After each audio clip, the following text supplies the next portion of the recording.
What is going on, guys? Welcome back. Commentary for you, Madden 19 beta codes. Wanted to talk to you a little bit about them. You know, I believe I'm the only person beta testing Access Football, Maximum Football, and Madden. So quite a full plate of football games for me.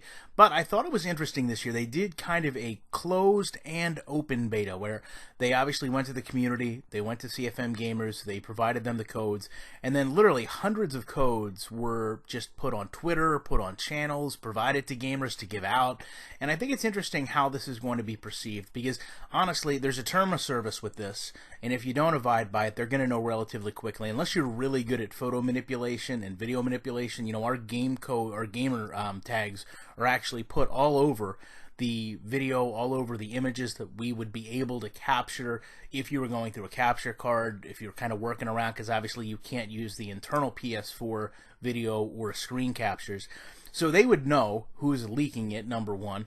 And then number two, you know, if a lot of that happens, you'd think they may dial this back in the future. I mean, certainly they don't want to put their game in risk. And certainly any game that releases itself very openly in a beta format is going to kind of get some pushback. I mean, I think some people very likely have never worked on a beta that could have gotten these codes. They may not know what to expect. They may not know how to provide feedback. And they ultimately may have the wrong impression of where the game is in development. So it's interesting to me that the way they approached it, not like I've ever seen them approach it before, but I'm also kind of more interested in how the community is going to respond to this and how they'll react if things don't exactly go the way they plan. I mean, certainly they put a term of service up there they expect it to be held to.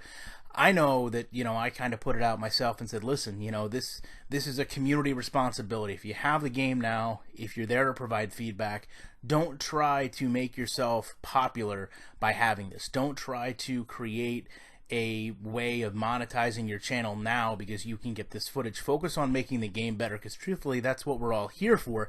But it was odd to see so many people influxed with the code when obviously, you know, there's people in the community that probably deserved it and did not get one or have not gotten one, and yet we've got random gamers getting them, selling them, whatever the case may be. So wanted to know, not your opinion on Madden 19 if you have the beta, because that would break term of service, but I would like to know, did you get it, at least? If you can let me know that. And if you have, the feedback you provide is so valuable to these companies. I think people underestimate. You can test a game, you can work on a game, you can go through every scenario, and then you can unleash it to 50 people, and every one of those people can have a different experience. And that's why it's so important that when you have this opportunity, you take full advantage of it to give the company all the feedback you can, because ultimately you are responsible for making the game the best it can be. And I think we all know that's where these games need to be, whether it's Access, Maximum, Madden, a game that we don't know is coming out yet. All of them need community input to thrive, and that is where we are with these games right now. Love to know your opinions on this. Appreciate you checking out. Back very shortly with more commentary.